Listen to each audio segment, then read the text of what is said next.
It's mid-June, so I think it's been about 2 weeks since I did my last garden check-in, and it seemed like it was a good time to do another one. I was out here watering a little bit. We got a good downpour Friday evening, and today there's a possibility for more storms to come through, which rain, I'm down with the rain, but the wind I'm always a little bit freaked out by. So we'll see how it turns out today. So I was out here and I'll show you progress on things. I actually did a lot of weeding through here, and with the effort to weed but yet leave the foxglove babies. There's actually still a little bit of St. John's wort there. So I got all through this area. I still need to kind of go on the perimeter there and out through there. Next year, I think I really need to get a very thick layer of compost, perhaps, and then wood chips on top of that. I'm not ready to order a load of wood chips this year because I'm not ready for them to go all over my driveway. So we've got, these sunflowers are growing nicely. They're not like real thick because they're in shade and they're kind of close to one another, but they're still not doing too badly. There's a Tithonia there, some cosmos, a little bit of calendula. There's a little valerian, and those are angelica in there. Back there's my native hibiscus. Never does super great, but it comes back every year. This spice bush seems to be doing okay. Yeah, all through here. So all through here are all these little baby foxgloves, which I will be thinning as time goes by, whichever ones seem to outstrip others as far as how fast they're growing and how big they're getting. Those are the ones that'll stay, and then the other ones I'll remove. And if I could get a bunch to grow in this whole area here, I would be super happy. There's the meadowsweet blooming. Little bee enjoying that. These pink monarda are starting to bloom. There's some here, and there's some there. And these, I think these are called split leaf coneflower. These guys are starting. These always get really floppy, and every year I try to give them support, and this year I just went whatever. Just, the support doesn't really seem to help much. They still flop over anyway, so I'm just letting them do their thing. Next year this yarrow patch needs to be thinned. Wormwood's eking along. Motherwort probably needs to be cut back now that, well, there's still some blossoms there. Bees really like it. This edible hibiscus seems to be putting on some growth now, so that's good. The red monarda is still doing its thing. What is in there? There's something in here that Avery is always trying to see what it is. I think it's like a little mouse or something. The way it moves, Avery loves to come in here. I mean, I just can't keep her out. Anyway, focus trees. Mugwort is blooming. I'm probably gonna chop this down and dry all this mugwort. What do we have back here? This poor little Tithonia. It keeps trying. It's put out a bloom. There's another one right there. I have a volunteer one in the main vegetable garden that I'll show you in a minute that actually has done better than all the others.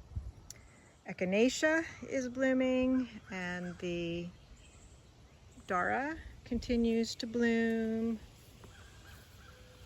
Okay, let's go back this way. Some sunflowers here.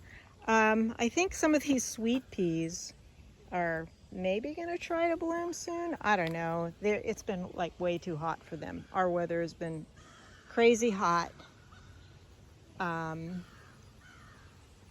Crazy hot, dry, normal, wet. It's all over the place. Nothing's very consistent, but everything's still growing, so I can't complain too much.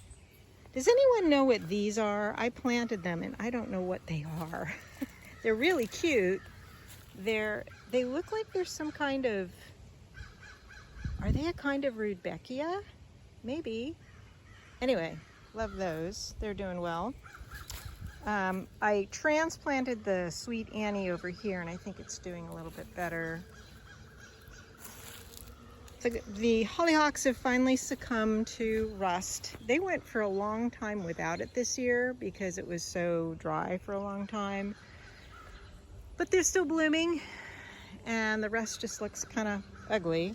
And I take some of them off and some of them I leave, and it's just how hollyhocks are in our climate. So yeah. And I have, you can see, I do have poppy pods left, so that's good. I'm going to be saving those just for seed for next year, I think, not to use in cooking because there's not enough of them. And then over the winter, I'm going to like redo this whole bed here and all in here as far as the soil goes. Put down a lot of compost, maybe even rough up the soil a little bit because it's very compacted. And I know you're supposed to like not do that because you want all the microorganisms to stay, etc., but it really feels like I need to do a little bit of turning in the organic matter. Oh, hello, bee. You enjoying that hollyhock? Yum. All right. Oh, check out this one. That's a pretty poppy right there. Nice. These hollyhocks are still blooming. It's interesting because they did one bloom, so you can see the seed pod right there, and then they had new buds right next to the old seed pods. I've never really seen a hollyhock do that before. And this pretty little stand of pink poppies and pink hollyhock. That's still carrying on. There's a whole lot of orange, little orange cosmos in here that will bloom later on. The dianthus is clearly done. Let's go into the garden over here.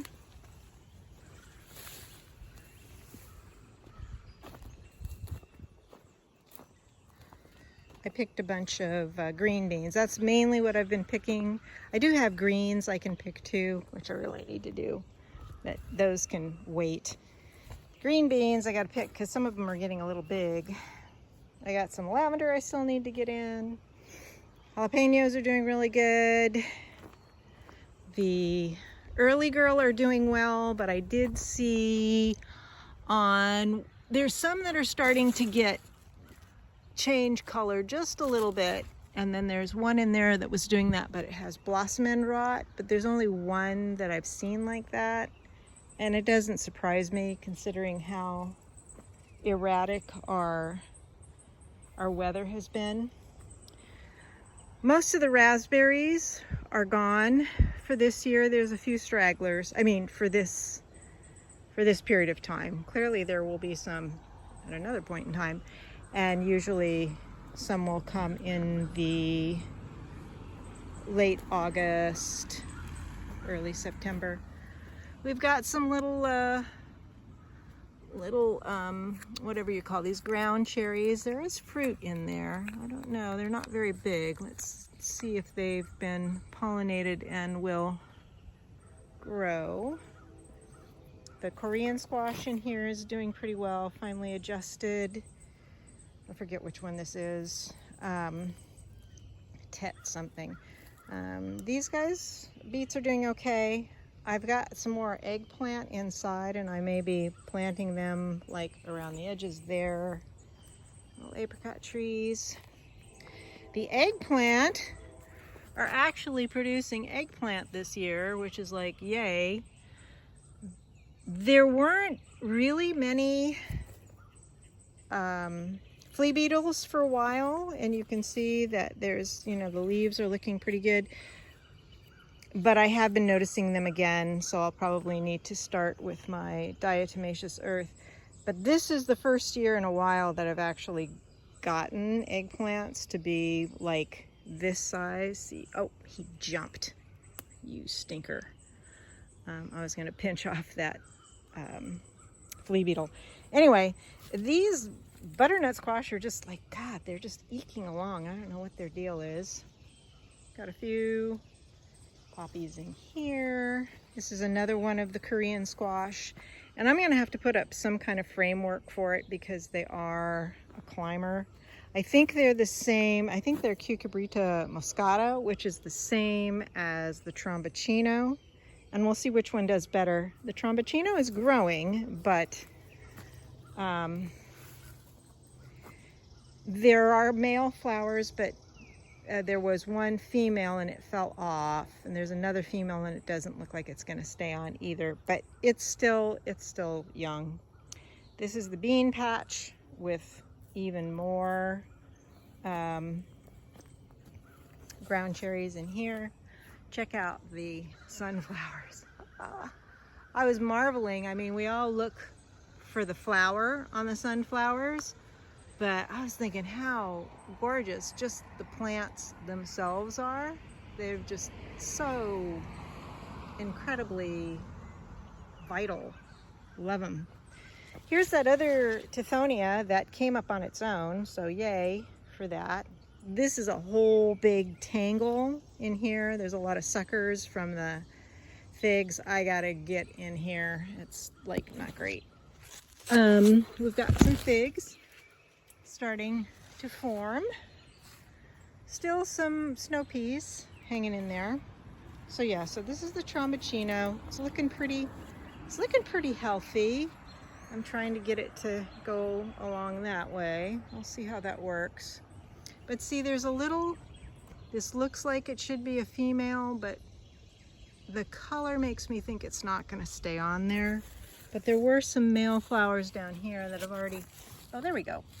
Yeah, and this is the Mizuna, which apparently is actually red mustard, which is fine. I like red mustard. And obviously, oh, there you are, you stinker. Nasty thing. Squash that bug. Yeah, I haven't tried real hard to keep that from happening. So this whole thing is just kind of filled in with the asparagus and with some the orange cosmos and the dill, and I actually kind of like the way it looks. There's some more Trombacino, not doing as well as that end. I think the soil at that end was better. The motley assortment of hollyhock and poppy and sunflower, etc., etc. Oh, look! Our first sunflower. Isn't that sweet? Okay. Peppers are doing okay. These were marked pimento, but that doesn't look like a pimento habit to me as far as the shape. These are my little Lesia, which still aren't growing that big, but they're trying. These guys are just like, I don't know, banana pepper and just like a regular bell that I'm just letting get red. Let's see, some more Korean squash in here. Oh, I already talked about these ones. Still some escarole. The Better Boy are doing okay. I wish they were doing better than they are, but they do have some fruit on them, so, whatever. I think a lot of the tomatoes have kind of like stopped setting fruit because of the hot weather, and they're waiting for it to get a little bit more moderated. Cucumbers are just kind of going gangbusters. A lot of these are pickling cucumbers. Those are the ones that are putting out fruit. The regular, whatever this one is, Market More or something. Oh, there's one in there. But they're looking healthy, so I can't complain about that. Of course, the cilantro is going to seed. We have a little volunteer. This is probably, I'm not sure what variety it is. It's a small variety, either black cherry or one of the ones I grew last year. So I'm just letting that one grow there. Monster borage in here that I was cutting back a little bit. We've got a volunteer something down here, and I'm just letting it grow. I'm not sure what it is. Rhubarb, more sunflowers, ancho chilies, a couple of different kinds of cherry type tomatoes, which I think I'm gonna have to cover this whole framework with netting because I've got a squirrel that just loves to eat stuff in here. Okay, let's move out of here. Oh, wait, no, I'm going to show you this.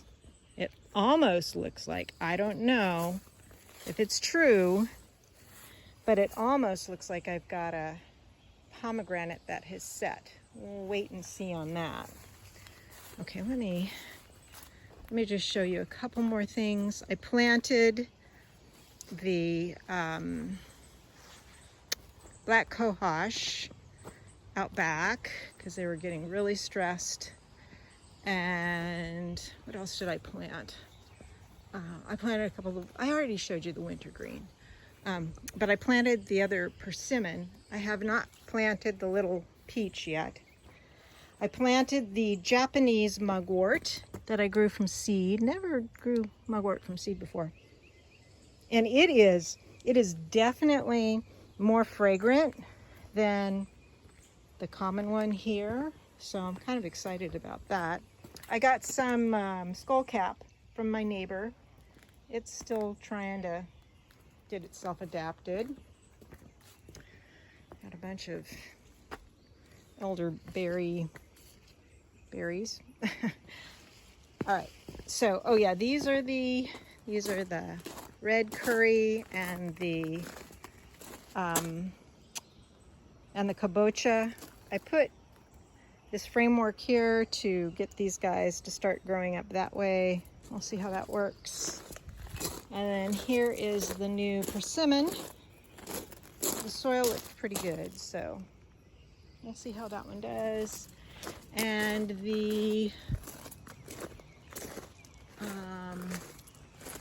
moonflower is finally starting to climb over here.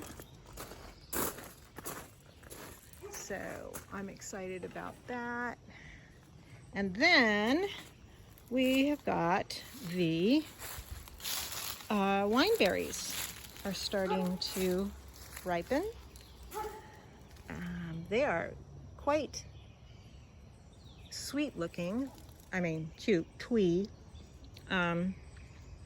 They're more tart and less flavorful, I think, than raspberries, but hey, I'll take what I can get food-wise. Some new growth on the rose, which is good. Yeah. Oh, yeah, and I planted the my ginger, so I have some ginger starting to come up there. Yeah, so that's it. I hope you're all having a wonderful Sunday this mid-June.